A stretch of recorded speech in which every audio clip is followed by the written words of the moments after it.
Headlines नंतर आपण सगळ्या बातम्या विस्ताराने पाहणार आहोत। सुरुवातीचीच बातमी अतिशय महत्त्वाची आहे।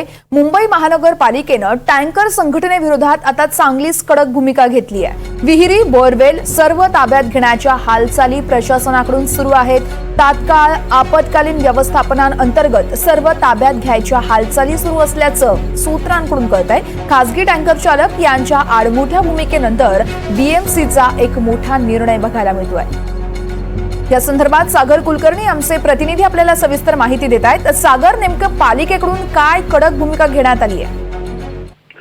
मुंबईमधील गेल्या काही दिवसांमध्ये खासगी टँकर जे आहेत त्यांच्या असोसिएशननी संप पुकारला आहे आणि त्याचा फटका मुंबईतल्या बांधकाम व्यावसायिक तसंच काही कॉर्पोरेट ऑफिसेसला मोठ्या प्रमाणामध्ये बसताना दिसून येतोय। अर्थात मुंबई महापालिकेच्या वतीने आणि मुख्यमंत्र्यांनी सुद्धा सर्व टँकर असोसिएशनना विनंती केली आहे की त्यांनी संप मागे घेतला जावा, त्यांच्या ज्या मागण्या आहेत त्याचा विचार केला जाईल, पण असोसिएशन मात्र त्यांच्या भूमिकेवर ठाम आहे।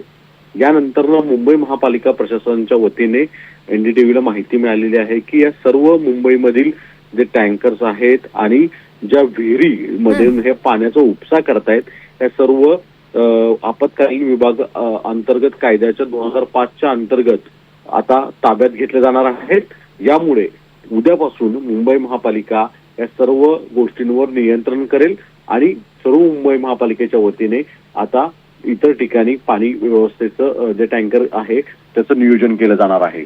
एका बाजूला आपत्कालीन विभागाच्या अंतर्गत खासगी जे टँकर चालक असोसिएशन आहेत त्यांच्यावर कारवाईचा बडगा सुद्धा उचलली जाण्याची शक्यता वर्तवली जात आहे।